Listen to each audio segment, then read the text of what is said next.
Assalamualaikum warahmatullahi wabarakatuh. Apa kabar teman-teman?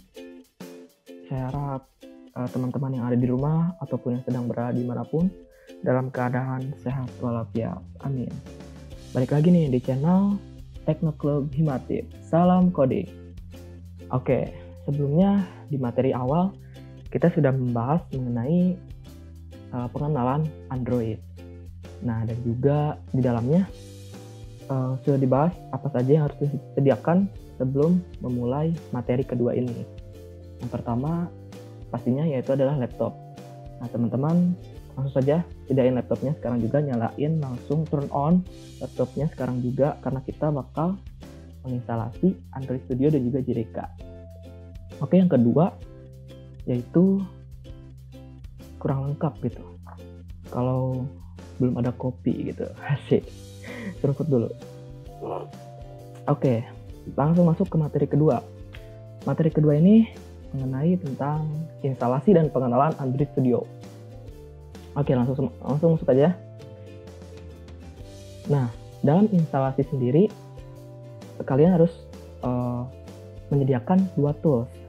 Tools yang pertama yaitu adalah JDK, dan yang kedua yaitu adalah Android Studio. Nah, bagi teman-teman yang ingin mendownload JDK dan Android Studio, silahkan cek kolom deskripsi di bawah dan juga tinggal klik link downloadnya JDK dan juga Android Studio. Oke, sebelum memulai instalasi awal, karena saya yang pertama yaitu ingin menginstalasi JDK-nya sendiri, yang kedua baru Android. Sejak Android Studio versi 2.2 rilis, OpenJDK versi terbaru telah ditanam dalam Android Studio dan juga direkomendasikan untuk digunakan dalam proyek Android. Jadi kita bisa langsung menginstal Android Studio tanpa perlu menginstal JDK terlebih dahulu pada saat ini. Tetapi buat teman-teman yang ingin mencoba untuk mendownload JDK-nya dan juga menginstalnya, saya akan mentutorialkan di video kali ini. Sebelum masuk ke instalasi JDK, jadi apa sih fungsi Java Development Kit sendiri atau JDK, dan juga untuk apa sih JDK diinstal dan apa hubungannya JDK dengan Android? Menginstal JDK adalah langkah pertama yang dilakukan untuk menjadi programmer Java. Pengembangan aplikasi Android dengan menggunakan Android Studio sangat dianjurkan karena banyaknya dukungan library dan referensi yang dapat digunakan dalam berkarya. JDK digunakan sebagai aplikasi pendukung dalam mengembangkan aplikasi berbasis Java. Nah, jadi JDK tuh jadi sebuah perangkat lunak yang menyediakan tool seperti Java compiler yang digunakan pada IDE atau SDK untuk membangun aplikasi Java. Nah, pada JDK sendiri juga terdapat JRE atau Java Runtime Environment. Jadi JRE sendiri berfungsi untuk menjalankan program Java seperti Android Studio. Oke, jadi teman-teman bisa tahu sekarang perbedaan antara JDK dan juga JRE dan apa fungsinya JDK dan fungsi dari JRE sendiri. Oke, langsung ke instalasi JDK. Untuk linknya teman-teman tinggal klik di kolom deskripsi di bawah, langsung saja kliknya dan teman-teman akan langsung ditujukan ke Java Platform di website. Oke, kita langsung saja. Nah, di sini saya sudah masuk ke dalam platform oracle.com. Nah, di sini saya akan memilih versi Java SE. Nah, pada Java SE sendiri, rilisan terbaru yaitu ada di Standard Edition versi 14. Jadi saya akan mendownload dan juga menginstal JDK versi 14. Buat teman-teman yang sudah menginstal JDK, saya rekomendasikan untuk tidak menginstal lagi karena ya sudah ada di laptopnya gitu. Oke, langsung saja. Sini saya akan mentutorialkan bagaimana instalasi JDK-nya. Walaupun saya sudah menginstal JDK-nya terlebih dahulu, tapi saya akan mentutorialkannya. Oke, setelah itu akan muncul di sini Java SE download. Ada yang 13, 14, 11, SE8. Di sini saya akan memilih yang Java SE 14. Oke, klik ini JDK download. Nah, di sini akan muncul versi untuk device atau OS yang cocok. Nah, di sini ada instalasi untuk Linux, macOS, dan juga Windows. Karena di sini saya memakai Windows dan dengan versi 64 bit, maka saya akan menginstal yang Windows versi x64 installer.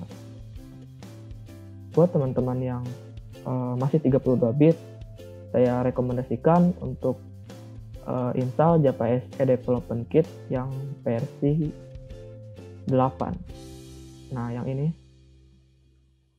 Java SE 8U241. Nah, di sini terdapat instalasi untuk Windows x86 atau Windows 32 bit. Oke, teman-teman tinggal download saja JDK-nya. Setelah itu langsung ke proses instalasi.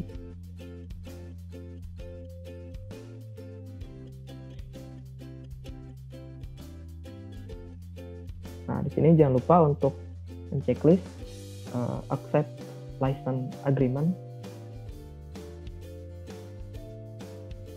Setelah itu download dan disimpan di file mana atau folder mana yang ingin kalian tuju. Oke. Size sendiri dari JDK yaitu 162 MB atau 162 MB.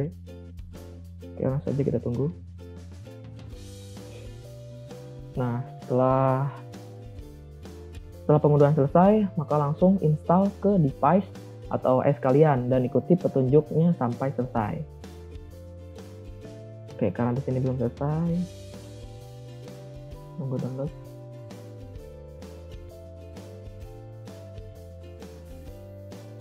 Sudah selesai. Setelah itu kita coba jalankan. Kita coba install JDK-nya yang versi 14.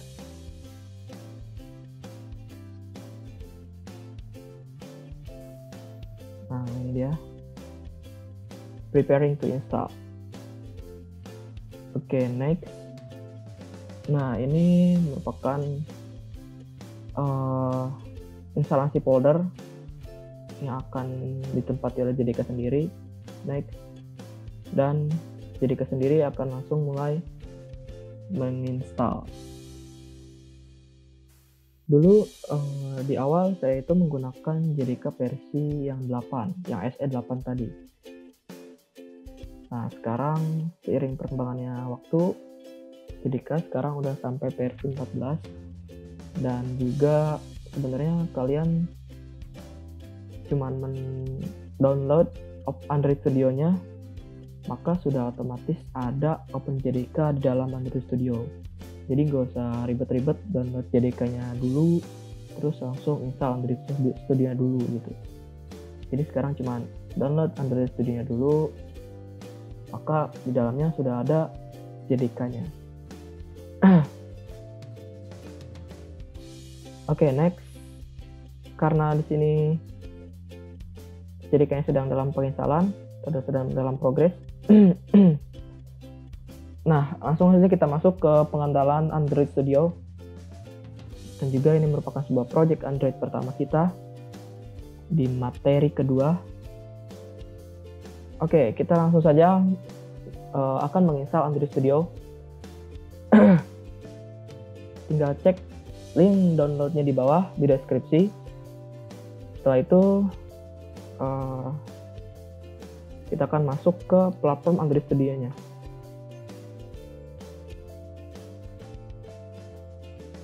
Android Studio.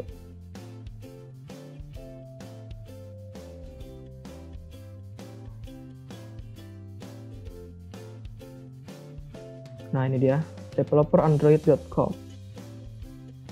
Langsung saja masuk ke platform Android Studio. setelah itu kita bakal langsung melihat halaman unduh untuk mendownload Android Studio-nya.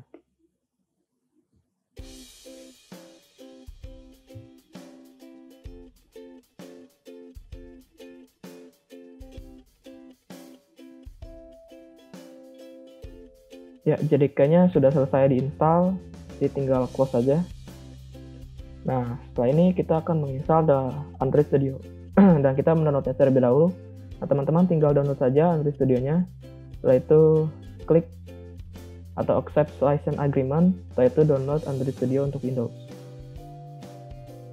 Karena saya sudah mendownloadnya terlebih dahulu, jadi saya tidak perlu mendownloadnya lagi. Nah, ini dia. Nah, teman-teman tinggal masukkan ke folder yang diinginkan atau folder yang ingin dituju untuk menyimpan file Android Studio-nya sendiri. Setelah itu save. Nah, setelah instalasi selesai, setelah download selesai, langsung kemudian kalian install Android Studio ke OS kalian. Kita install Android Studio-nya.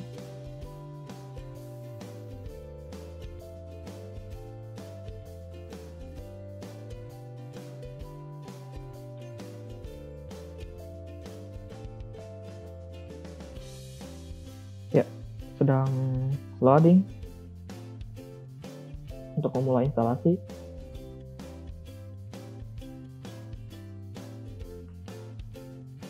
Sebenarnya kita menggunakan Android Studio sendiri, kita akan mengoding atau kita akan coding dalam versi natif untuk aplikasi berbasis Android, Japan Android. Sebenarnya Android juga sudah mempunyai, atau Android juga ada framework-nya sama seperti Wave. Banyak sekali framework untuk Android untuk membuat sebuah aplikasi Android. Ada Ionic, terus ada framework yang sedang wabah sekarang itu Corona, ada namanya.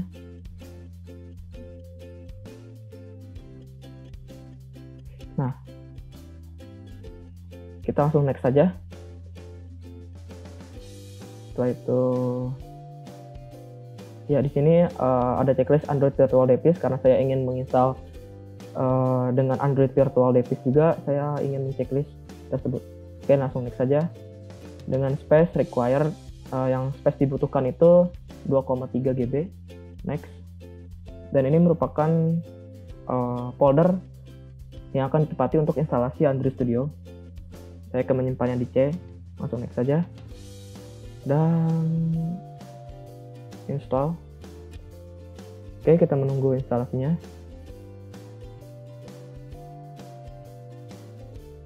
Ya, tadi lanjut yang tadi, framework Android sebenarnya ada banyak. Ya, ada Ionic, terus Corona SDK, Xamarin, apalagi ya, React Native, terus apa ya, Native Script, PhoneGap, jQuery Mobile, banyak banget cross-platform Android Development Framework. Jadi kalian tuh easy to learn dan juga sepertinya powerful gitu untuk framework sendiri.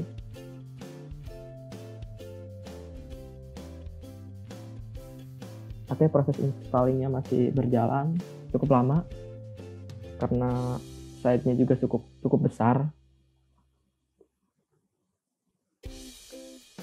Nah, saat instalasi berlangsung, kalian akan diminta untuk menginstal SDK-nya atau Software Development Kit yang membutuhkan koneksi internet. Nah, jadi maka pastikan saat menginstal, kalian harus terhubung dengan internet. Untuk SDK sendiri, sudah dijelaskan ya di materi awal. Jadi setelah selesai melakukan instalasi, akan muncul gambar untuk memulai project Android. Ntar saya akan tunjukkan gambarnya. Jadi artinya aplikasi Android Studio sudah bisa digunakan. Nah, ini next karena sudah selesai. Dan finish. Saya ingin memulainya, jadi start Android Studio.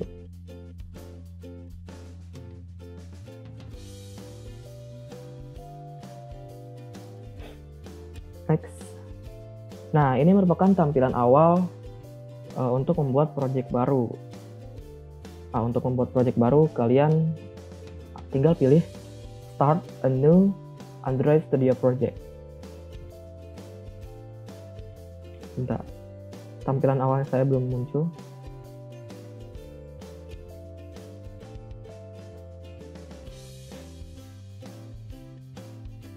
Memang aplikasi Android Studio sendiri itu sangat berat, bisa memakan RAM ketika aplikasi tersebut berjalan gitu. Apalagi ketika Android Studio dijalankan dan juga kalian menjalankan Chrome, itu sangat berat sekali dan akan memakan banyak RAM. Jadi direkomendasikan kalian menggunakan RAM 8GB. Nah, saya sendiri di sini menggunakan RAM 8GB. Jadi ya segini juga, masih 4-4an gitu kan, masih sedikit lagging. Nah, di sini sudah ada import Android Studio setting prompt. Nah, ini merupakan karena saya sebelumnya pernah menginstal Android Studio, jadi ini ada settingan dahulu gitu. Jadi untuk teman-teman yang belum menginstal, kalian tinggal pilih do not import setting, lalu klik OK. Kalau saya akan memilih previous version.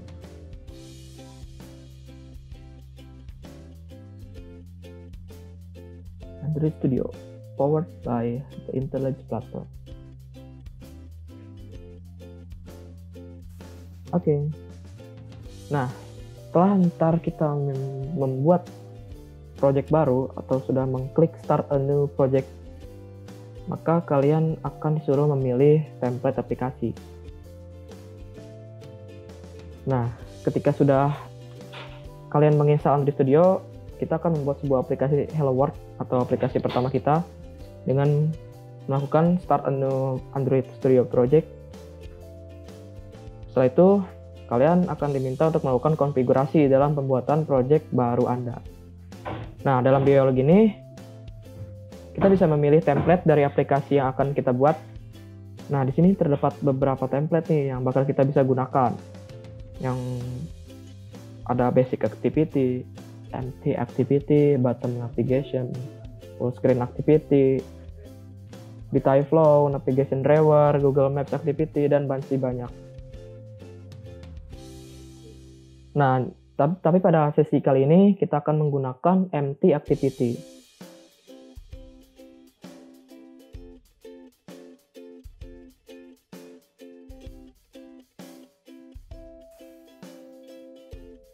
Nah, ini dia. Di sini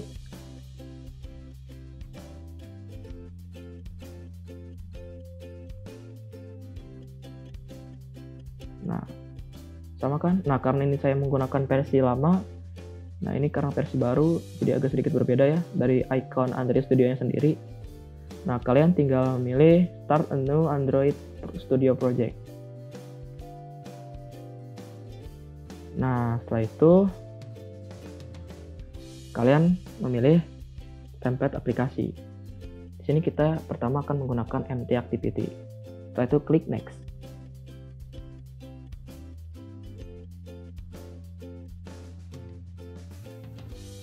Pada konfigurasi project atau dalam dialog tadi, kita akan memberi sebuah nama untuk aplikasinya dan juga lokasi di mana kalian akan menyimpan package project kalian.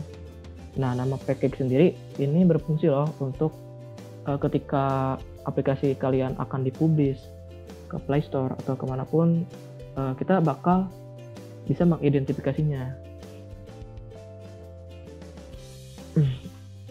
Oke, langsung saja kita konfigurasi project sendiri. selain itu kita juga dapat memilih minimum SDK. Nah, pertama kita beri nama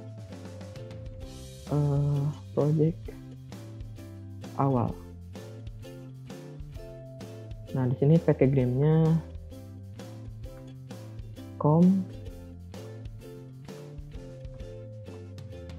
kalian tinggal com.technaclub.thematic dan akan terisi sendiri project awal.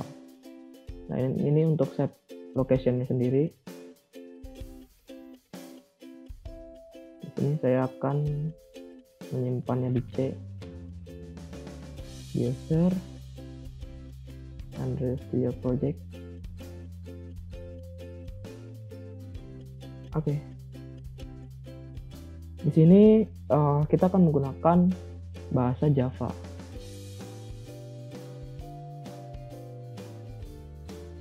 Dengan minimum SDK di API 15 atau di versi Ice Cream Sandwich.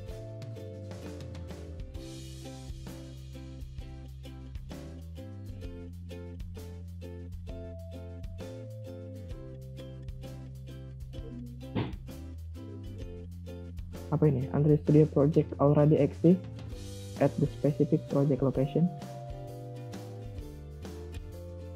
Oke, mungkin bisa diganti.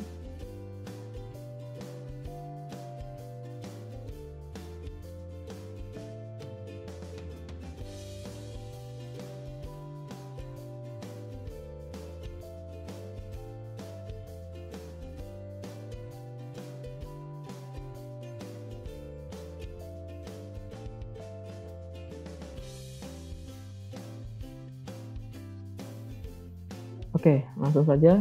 Setelah kita menyimpan save location, langsung finish.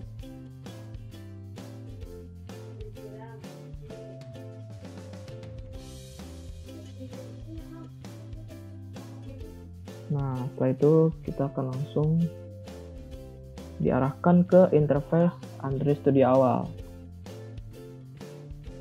Nah, di sini masih loading project.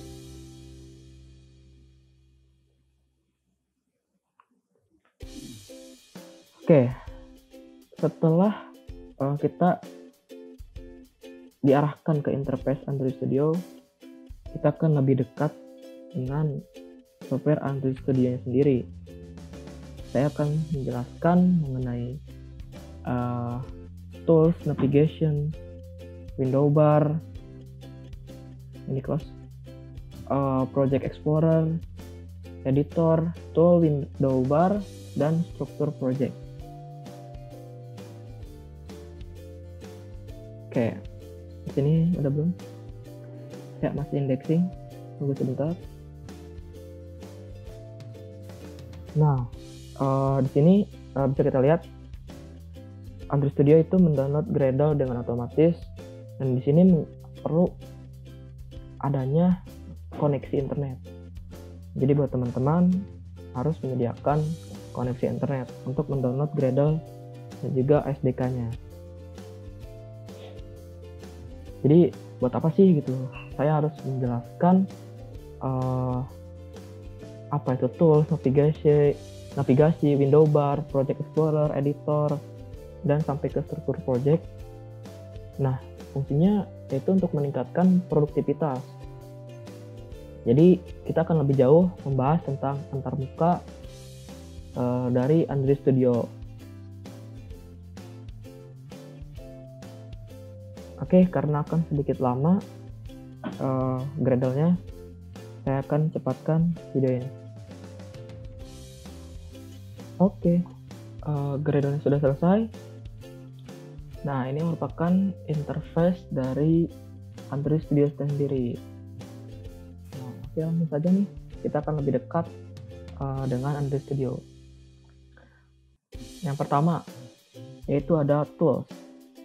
Nah, ini merupakan tools yang ada dalam Android Studio dan yang sering digunakan dalam development seperti copy paste, build, menjalankan aplikasi, hingga menjalankan emulator. Nah, tools sendiri di sini ada di sini nih. Untuk Mac project. Nah, di sini untuk run aplikasi, di sini untuk debug, di sini untuk profile, attach debugger, dan di sini untuk AVDA manager, sync project, SDK manager, run anything atau ya bisa menjalankan apapun, dan project structure. Nah, itu merupakan tools. Oke, yang kedua yaitu adalah navigasi. Nah, jadi navigasi ini dapat membantu melihat struktur dari kedalaman atau depth dan posisi project yang saat ini sedang dibuka. Contoh, kita di sini sedang membuka sebuah main activity Java. Nah, ini merupakan navigasi. Jadi di sini ada project awal, di folder app, search, src, main, Java, com, Technoclub, Himatip, project awal, dan project main activity sendiri. Jadi ini adalah sebuah navigasi. Oke, next. Nah, Project Explorer dan Editor. Ini merupakan sebuah gambar tentang mengenai Project Explorer dan Editor. Nah, jadi ini sendiri merupakan sebuah Project Explorer dan Editor. Editor sebelah kanan dan Project Explorer sebelah kiri. Nah, merupakan bagian utama dari IDE Android Studio di mana kita dapat menuliskan kode pada tampilan editor. Sebelah kiri adalah struktur project dan sebelah kanan adalah editor. Bagian ini akan dibahas lebih detail di poin selanjutnya. Next, tool window bar. Nah, tools menu yang mengelilingi editor ini merupakan button yang dapat di-extend ataupun untuk menampilkan tools secara detail dan individual. Nah, tool window bar bisa kita lihat. Nah, ini dia. Ini merupakan sebuah tool window bar di mana ada resource manager, bisa kita expand. Nah, seperti itu. Project kita di sini ada build variant, favorite, structure, layout capture, Gradle, dan device explorer. Oke, next. Nah, dan juga ada status bar. Jadi, status bar ini terletak di bagian terbawah di Android Studio. Ia berfungsi untuk menampilkan status project kita dan pesan peringatan itu juga bila ada, seperti error dan juga segala macam itu akan ada di yang namanya status bar. Ini dia merupakan status bar. Nah, sebelah sini ini merupakan sebuah status bar.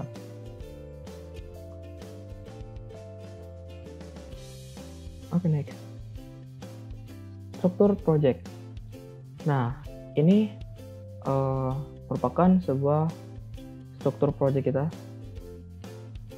Di mana dalam folder app, di sana ada manifest, Java, dan REST. Nah, ini yang dinamakan dengan struktur project.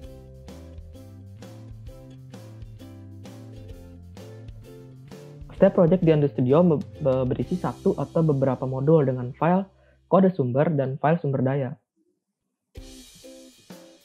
Jenis-jenis modul mencakup modul aplikasi Android, modul pustaka, modul Google App Engine, dan juga secara default Android Studio akan menampilkan berkas project dalam tampilan project Android, seperti yang ditampilkan dalam gambar berikut. Ini dia.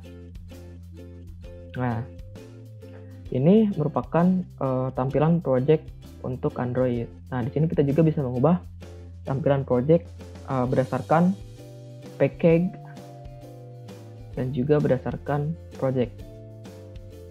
Nah, seperti itu. Nah, kita akan membahas lebih dalam yaitu mengenai struktur project.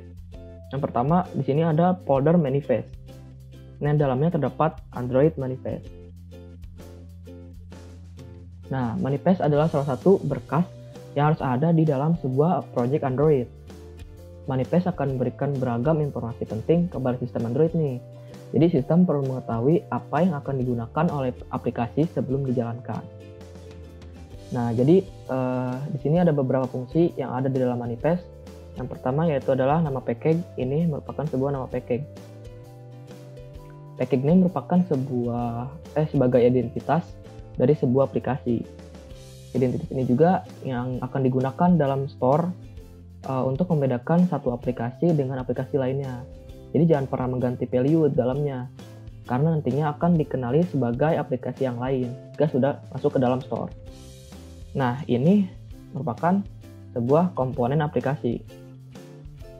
Jadi, komponen sendiri itu untuk mendeskripsikan komponen dari aplikasi, mulai dari activity, service, broadcast receiver, content, dan juga content provider. Nah, konten aplikasi semuanya berada di antara tag application. Nah, ia juga berfungsi sebagai penamaan kelas yang mengimplementasikan komponen dan mendeskripsikan kemampuannya seperti intent filter, external storage, kontak, dan juga untuk berinteraksi dengan aplikasi lainnya. Sebagai contohnya yaitu adalah kode permission.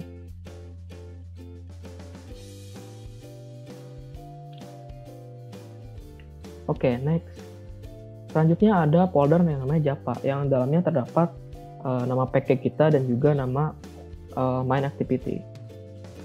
Nah, ini merupakan salah satu folder yang sering kita pakai nih, berisi berkas source code yang bakal kita tulis dalam bahasa Java atau Kotlin, termasuk juga kode unit dan Android test. Nah, di sini ada Android test dan juga di sini ada kode unit test. Oke, yang ketiga yaitu adalah folder res atau resource. Mengatur resource dalamnya yang mana bukan berupa kode. Di sini ada beberapa folder yaitu ada variable, layout, map, dan juga values.